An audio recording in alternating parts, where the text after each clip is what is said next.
Hello everyone, welcome back to my channel, Deep Understanding of Research Papers. Today we are going to discuss a new paper called RLAIF, Scaling Reinforcement Learning from Human Feedback with AI Feedback. This paper is going to be part of LLM paper series, and this paper comes from Google Research. These are the authors, as you can see here. And the overview of this tutorial is as follows. First, we'll see the introduction of the paper. Then we'll discuss the proposed approach, what is the methodology used here. Then we'll see the experimental details and data sets, and finally we'll see some results. As you all know, LLMs, when they are trained with large amount of text data, they are trained in a free form. So what I mean is that given a huge transformer based LLM, we scrape huge amount of text data from web, including sources like Wikipedia or Reddit, Common Crawl, etc. And when we train this model, we just train it to predict next word in a sequence of text. Now, this LLM will work sometimes in zero-shot setting. You can ask it to write, for example, a summary for a given text or even a poem, but the outputs will not be good.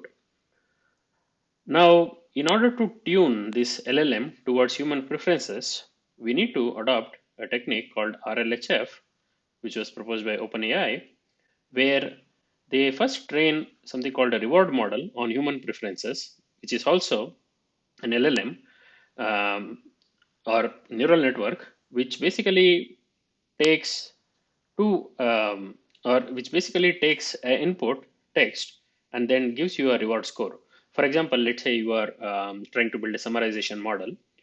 The system will be able to take any summary and tell you if the summary predicted by an LLM or generated by an LLM is actually good or not. And it says it by giving a reward score for the summary. Now, how do we train this? This has to be trained, or let's call this reward model. This has to be trained on human preferences. So human preferences, this basically means we have to collect a data set of human preferences and then train this reward model.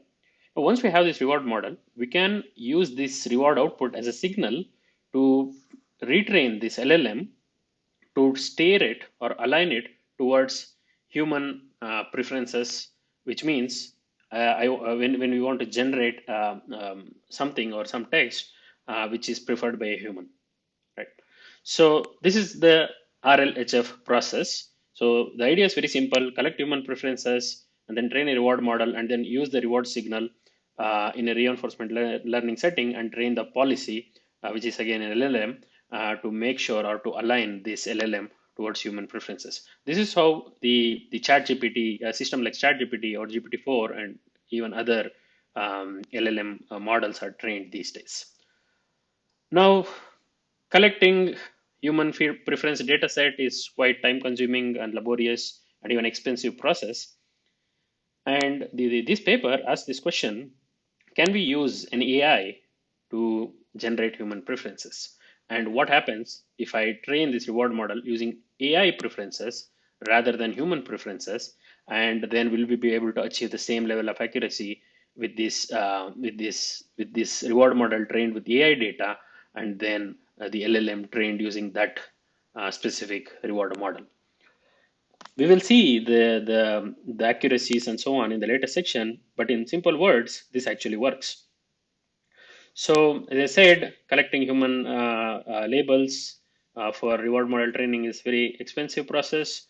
And this paper shows that when we train this reward model with AI data and then use this reinforcement learning with instead of human with AI feedback, we will be able to achieve the same level of accuracy with RLHF. And it also outperforms the previous, outperform this supervised fine-tuned models. There is also another technique this paper uses, which is basically directly prompting the LLM for reward score that also achieves a superior performance compared to RLAIF setup. So what I mean is that instead of using an LLM or using an AI to get the preferences and then train the reward model, we could actually directly forget about this reward model, but directly ask this AI, or this AI is basically the LLM, this LLM for a reward score directly. So which means you don't need to have this additional reward model. You can take the output from LLM, then pass it to the another LLM, which will give you a reward score, and that reward score you can use it to train your policy using reinforcement learning techniques like reinforcer, PPO, and that also seems to work for these data sets. We'll discuss those also in the in the um, in the coming slides.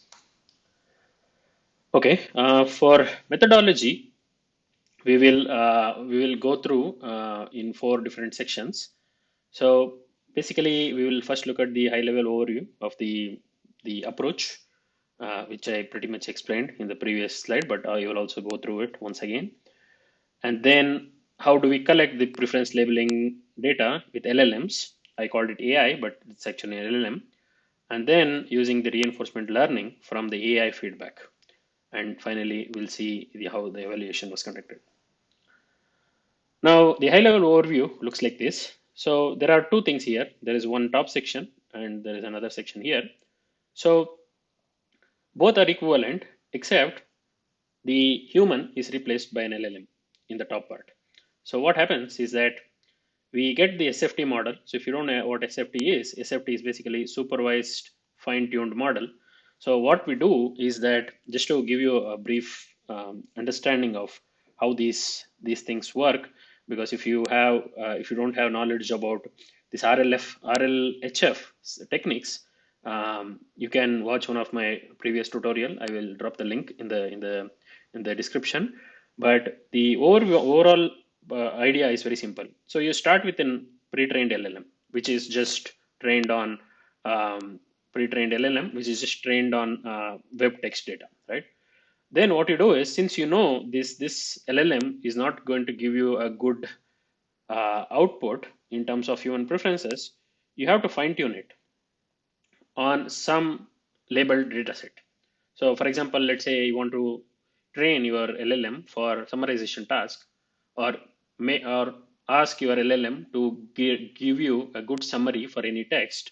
What you can do is you can fine tune this LLM with a specific fine tuning data set. For example, for summarization, TLDR is a good summarization data set which comes from Reddit. And then once you fine tune it, you will get this SFT, which is supervised fine tuned model. And this model is actually going to perform better than the pre-trained one, because you already trained it with in-domain summarization data set with the when you do the fine tuning. Now this is actually better, it's going to be better than this pre-trained alone. Now this is not sufficient. So that's where we go with this reward model and RLHF technique. But to start with, assume you have this model. So this SFT model, supervised fine-tuned model, is actually is a starting point. So with that, what you can do is you can sample responses for a given input. For example, if you are working with summarization, you feed a summary, or sorry, if you feed an input X to this, let's call it this SFT. So you feed X and you get a Y. Y is basically the summary for this input X. Now you can sample multiple responses for the same input. So you can either do it with the same model, you can also use other models and then get multiple responses. So the idea is very simple. So for a given input, you can get multiple responses, either with the same model or with the different models, or any different techniques. And the goal is to grade these responses for this input to see or to check which one human prefers. So imagine you have 2 responses, Y1 and Y2, for the same input. You send this data to a human. Let's look at the lower diagram here. You send this to a human, and the human will tell you, okay, Y2 is better than Y1, right? So in that case, what you want to do is, I mean, that's already a signal, which means this is how human preference data is collected. We will see that later. But the idea is to send this data to humans and then grade them in the sense, ask them for ratings. So with that rating, you can train your reward model. So the reward model, with this preference data set, you can train your reward model. So again, as I said, reward model is nothing but the same SFT, but the last layer is replaced with linear layer, and we just forget about the probability score layer, and just use the single layer, just use a layer which just predicts one single value, which is called a reward, right? So you train the reward model with that data, and then with this reward model, you can tune, or you can use this reinforcement learning technique to fine tune this, or align this LLM towards these human preferences. And that's what is represented here. So RM from human feedback, and then reinforcement learning, and then you have this RL model. So this is so basically this RL signal goes back to this and then trains the model. So this is how the previous approaches, or previous RLHF technique works. Now this paper, like I said, you just replace the human by an AI or an LLM, where you send the same two responses, R1 and R2, to LLM and ask the LLM in some way to give a rating. And that rating, again, goes through the same thing. So you take the data and then train the reward model, and the reward model responses, or from the using the reward model, you can get the reward scores, and those scores are used during reinforcement learning or policy training, right? So that is the overall picture. So basically, it's the same thing as RLHF, but the LLM is doing the scoring, or LLM is doing the preference ranking rather than human. Okay. So now let's understand how this preference labeling with LLM works. So the first section, or the first part, is to extract or get the human preference data set, right? So as I said, we will use the LLMs to label the preferences. And how we label these preferences is, so basically you send a prompt to the LLM with the input data and some examples and so on, which I will describe later. And the output is going to be, we are going to extract the tokens, or the block probability of generating 1 and 2. So this is one way of getting an output from LLM. So basically you are asking an LLM, right? So this is the LLM, and you are feeding your prompt with your data and everything. You will say, okay, I have this output summary 1, output summary 2. Which one do you think is better? So the LLM will take this data and try to generate output. And what it does, it generates text in autoregressive way, right? So it tries to predict the next word, which is going to be 1 or 2. And since you have or if you own the LLM, you can actually get the log probability for 1 and 2. There are other ways to get the output as well. So you could actually ask it to generate something like, okay, tell me which one is better, which input is better, 1 or 2. Or it can say, okay, I think the output summary 1 is better than summary 2, and then you can parse the output to basically basically identify or classify which one is better. But they are taking this way. And there is also they have observed this one small issue called position bias. So which means, so basically when they create the prompt, if they first have y1 and then have y2, sometimes it tries to say y1 is better than y2. So that's why they are kind of creating two prompts, one prompt where y1 comes first, and then the other prompt where y2 comes first, and they aggregate the results into the final label. So let's solve the position bias problem. Now let's look at the prompt itself. So the prompt itself will have something called preamble, which is going to be introduction and instruction describing the task at hand. Then it will have few short examples. So basically some context, input context, and some pair of responses. And if they are going for chain of thought technique, they are going to describe the rationale and etc. And then the preference label. And they finally include the sample they want to generate, like the y1 and y2.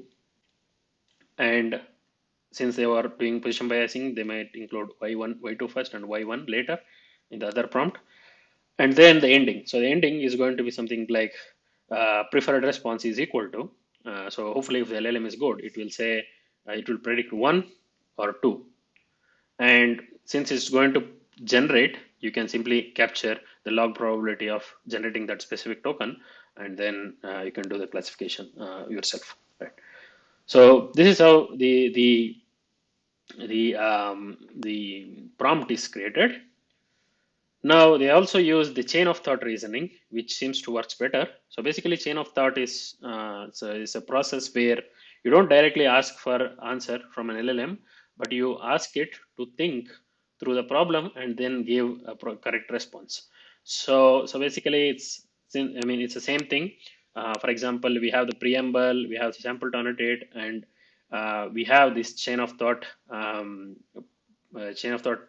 prompt where you describe what it has to do and the rationale and so on.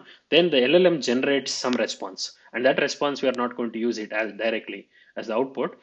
So what we do is we take that response and then we append the actual thing we want to capture, like for example the ending, right? So the preferred summary, and then we again ask the LLM. So it's basically chain. So instead of asking straight away for the answer, you just ask it in a more descriptive way. So so that you give the LLM to you give time you give the LLM chance to think what it has to do, and this seems to work a little bit better. And yeah, so that is about the preference data collection. So imagine you do this for all your data set, and then you collect a AI preference data set. Then what we have to do with that data set? So now obviously we have to go and train our models, right? So there are two models they train. So one is called distilled RLAF AIF and direct RLAIF. So we will describe what these are in the next slides. So distilled RLAIF is actually similar to the RLAIF pipeline. So you have the LLM, SFT, supervised fine-tuned LLM, and then you train your reward model, and then you have so you take the reward R, and then with some KL divergence loss, you just fine tune your policy with the PPO or reinforce, right? This is the pipeline. This is the RLHF pipeline, for example, and now this is going to be replaced by the AI preference dataset. So basically, all I'm doing is I collected AI preference dataset, train the RM model, and then I have the SFT, and then the output of SFT goes to the reward model after the training is done. Then the reward model will predict me a score called a reward signal R. Let's call it a small r theta of x comma y, and that we will add it to KL divergence. This we usually do it to avoid or to avoid mode collapse first thing, and to avoid the policy diverging too far from the original SFT model. So we add the KL divergence, and then the final reward score R is going to be used, or it's going to be the reward signal is going to be used as a signal to update or to update the final policy with the reinforce algorithm. Now, so that is the distilled. That model they are calling it as distilled RLAIF model. That's what I have described here. So basically, how the reward model is trained, and then so basically the softmax in the reward model converts the scores into probability distribution, and then we train the policy, right? So this is straightforward. So only thing that is changing from RLHF is just that the RM model is trained with the AI preference dataset. Now let's talk about the direct RLAIF. This is a little bit interesting because here we are not doing any reward model training. So what we are doing is that we have this SFT. We still use reinforcement learning, by the way, but we don't have the SFT. But instead, what we do is we directly feed the output from SFT to SFT LLM. Let's call it as LLM to another LLM, which basically gives you the reward. So we didn't collect any reward model, or we didn't collect any AI preference data set or human preference data set. We are just using a pre-trained LLM, which will take a response from the original LLM and then give you a reward score. So the reward score is between 1 to 10. So very simple. So what you do is you ask the LLM to give you a score rather than creating this AI preference data set first and then training a reward model. So this is another LLM. And then with this reward score, you can normalize it between -1 and 1, and you just train your SFT or the policy with the same RLF, same reinforcement learning technique, right? So what happened is that we didn't do any RL training. Sorry, we didn't do any RM training, reward model training, but we just used LLM. Now, with this, will we be able to get better accuracy? So we'll see the results later. But even if it gives you better accuracy, there's one problem is that it's computationally expensive, because for every episode, you have to use an LLM, which is going to be quite expensive unless you have a very small LLM. But however, if you have a reward model, all you have to do is you have to just train the reward model once with the reward data, the AI preference data set, and that's it. But this is a little bit expensive, computationally expensive. Now the evaluation. So for the evaluation, they use three different metrics. So AI labeler alignment, win rate, and harmless rate. So AI labeler alignment measures the accuracy of AI labeled references with respect to human preferences. AI labeled preferences with respect to human preferences, and this is how it is computed. The win rate evaluates the end-to-end quality of two policies by measuring how often one policy is preferred by human editor over another. So, and the harmless rate is again the percentage of responses that contain that don't have harmful data, and this is also evaluated by humans. Now, the model training. So basically, all the SFT models are initialized from PALM2 extra small models. Since this is a paper from Google Research, obviously they are using their internal LLMs. And for summarization, the SFT model is produced by fine-tuning PALM2 XS on the Reddit TLDR dataset. For all the other tasks, PALM2 is used for task-specific training. Now, the reward model is again trained with the same PALM2 XS, which is basically same as the SFT. And in the RL phase, the policy is trained using the modified version of reinforce. They could also use PPO, which is also widely used as a technique, RL technique, to train the LLMs. But they are going for the reinforce model, reinforce algorithm.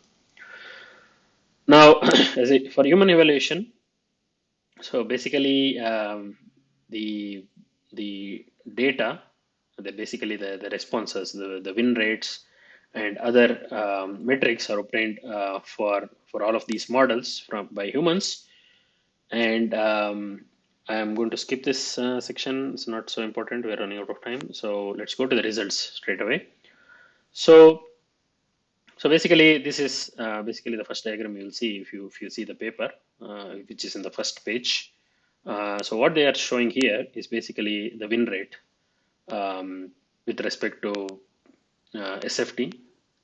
And as you can see, both RLAIF and RLHF, they perform better than SFT, and the win rates are better than the actual SFT. So, and if you actually compare the RLHF and RLAF, so this is RLAF, this is RLHF and this is RLAF. Basically the RLAF is winning here by little bit for the win rate. However, for helpfulness, they are pretty close. The RLAF is 63 and RLHF is 64. They are approximately same. But for harmless rate, the RLAF is doing much better compared to the RLHF, and both are doing much better than SFT, as you can see here. Now, these are again, I think, the same tables, but I mean same numbers, accuracies, or the percentages, but they have the actual comparison here. So RLAIF compared with SFT wins because it has 71% win rate, and RLHF versus SFT is again better compared to SFT. RLHF is better than SFT, but also better than RLAF. Comparing RLHF and RLAF, they are pretty much same because they have 50% win rate, which means they get almost the same same results. And then again in harmless rate metric, you have the RLAF winning compared to both RLHF and SFT. Then they also have metrics for model size here, as you can see here. So the best performing model uh, for reward modeling is so not for reward modeling. So AI labeler alignment. So if you have Palm 2 large for AI labeling, it's giving you 78% 78% AI labeler alignment percentage. And that's all for this tutorial. Thank you so much for watching till the end. So thank you so much. We will see you in the next tutorial.